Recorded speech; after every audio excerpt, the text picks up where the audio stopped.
This time it's 5 classic British 500cc motorbikes.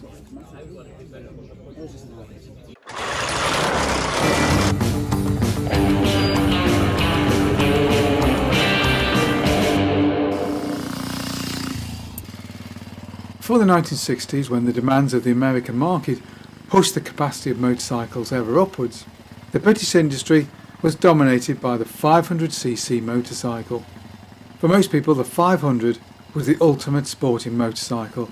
Agile, nimble and powerful, all in one neat little package. Fantastic motorcycle all round. So here are 5 classic British 500s. The Velocette MSS. In the interwar years, Velocette became best known for its sporting singles, particularly their overhead cam sporting 350s.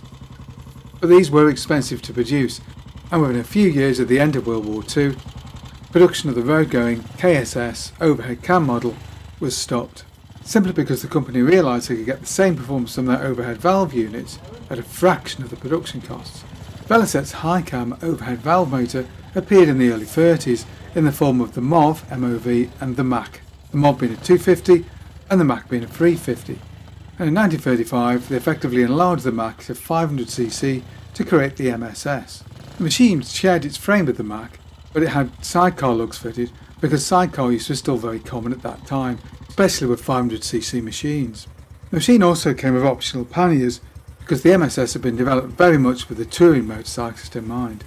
After the war, the MSS would return in 1948 alongside the MAC, although production of the 250 did not resume. Early post-war machines were fitted with Doughty or pneumatic forks. These effectively used air as springing. The system did work very well, but many riders did find themselves blowing air into their forks every morning before they went out for a journey. In 1951, however, these were replaced by forks of Velocette's own design. These had originally been designed for fitting to Velocette's LE water-cooled commuter bike. 1954 would see a major overhaul of the design. There was now fully adjustable rear swinging arm suspension, and the classic fishtail exhaust was replaced with something a little bit more modern by Burgess. But inside the engine the changes were even greater. The bore and stroke changed from the pre-war 81 by 96 dimensions to an all-new square dimensions of 86 by 86 bore and stroke, to give a capacity of 499 cc's. With a compression ratio of 6.75 to 1, meaning that the new revised high cam overhead valve engine now produced 23 horsepower at 5,000 rpm, which when fed through the 4-speed gearbox gave the bike a top speed of around 80. Production of the MSS would cease in 1968, leaving just its sporty cousin, the Venom, to carry on as the sporting 500 model.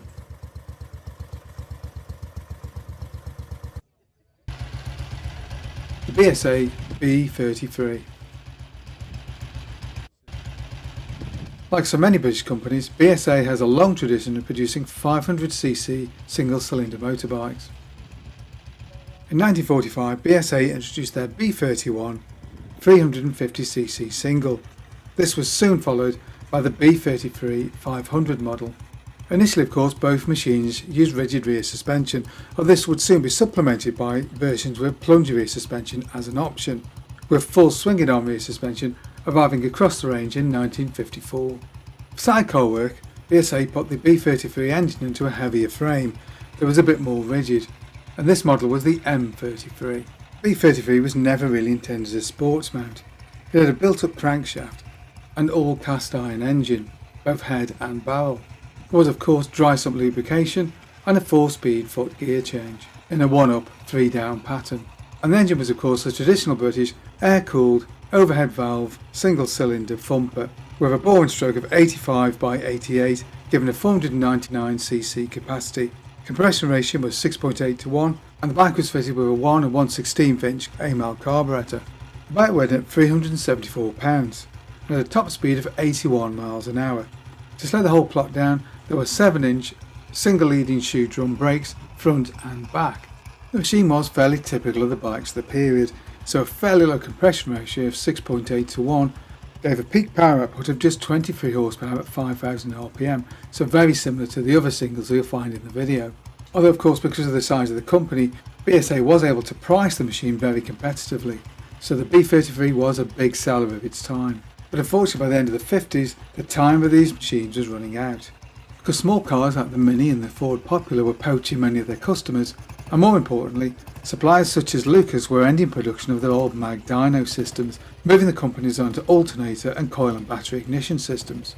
So the BSA management reasoned that with a declining market in this type of bike, it simply wasn't economically viable to develop the machine any further, and production ended in 1959.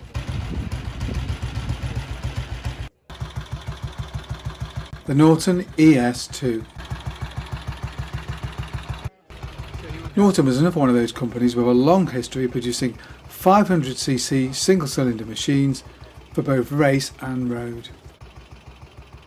And Norton's ES2 overhead valve single has one of the longest production runs of any machine in history, running from 1927 all the way until 1964, and in fact was based on an even earlier single, the Model 18 of 1922, with the earlier machine being effectively the company's sports model, being based on the company's successful overhead valve races of the period. The engine demonstrated its vintage origins by running a 79 by 100 bore and stroke to the capacity of 490 cc's. But despite this, the machine managed to produce 25 horsepower at 5,500 rpm, which is enough to push the 380 pound bike along at some 80 miles an hour. Despite its aged design, the Norton was well known for its rugged reliability and of course ease of maintenance, and these factors ensured that the machine remained popular throughout its production run.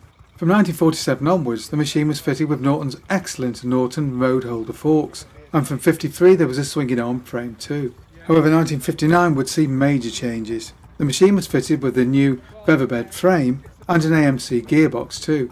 And in 1961 the machine would receive its final upgrade, when in common with the rest of the bikes of the range, it received the slimline featherbed, which made for a much more comfortable riding position.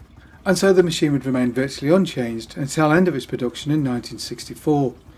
In 65 it was replaced by an ES2, although this machine was really a rebadged Matchless and not a Norton in any true sense at all.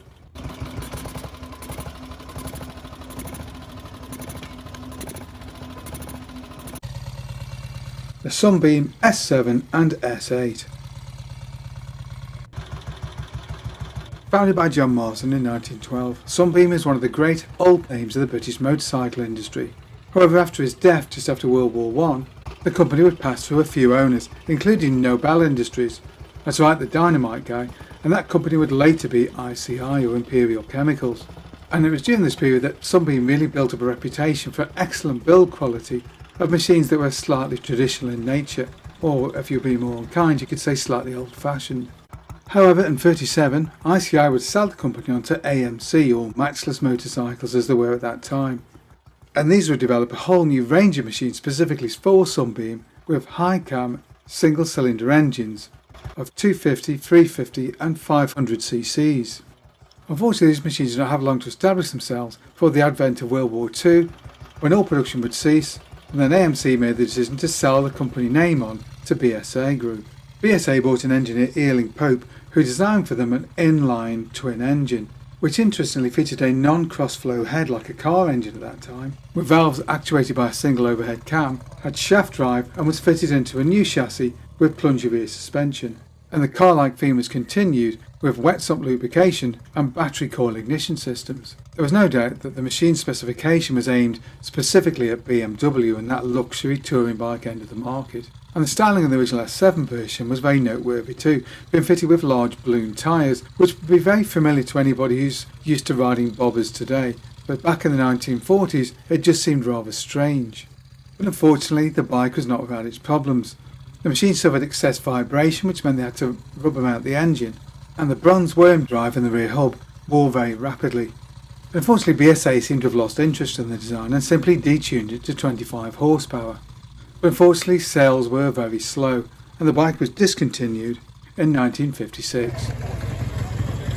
The Triumph 5TA. It surprises many, but in fact Triumph were better known for their single-cylinder machines in the years before the first production parallel twin, the 6.1. But it was Edward Turner's late 30s speed twin 500cc model that really set the standard for parallel twins and changed the British market forever. But production of the speed twin and its Tiger 100 sports model would of course be curtailed by the start of World War II in 1939. Worse still, the factory was bombed and completely destroyed in the Coventry Blitz. The company eventually relocated to a greenfield site near Meriden in Warwickshire. But in 1946, the Speed Twin would re-emerge from Meriden. It was largely unchanged, but now had telescopic front forks replacing the girders, and there was an option of the sprung hub. This basically provided a limited amount of movement in the rear hub, and thankfully for the bottoms of all concerned, it would later be replaced by proper swinging arm suspension at the rear. 1949 would see the introduction of the Enstrom nacelle, and this would characterise the styling of the bike from that point onwards. However, the greatest change would arrive in 1959 with the introduction of the 5TA and its unit construction engine based on the earlier 3TA model. The totally revised 5TA engine ran a bore and stroke of 69 by 65.5 for a capacity of 490 cc's. The engine produced 27 horsepower and was good enough for around 85 miles an hour. But the machine was best known for its massive mudguards and fairings around the bodywork, which were fairly unpopular with many riders. The bodywork would later be deleted on the sports models but would remain on the 5TA. But of course that didn't stop many riders simply taking the stuff off and chucking it in the bin. Production of the 5TA would end in 1966, with the sports models ending in the early 70s.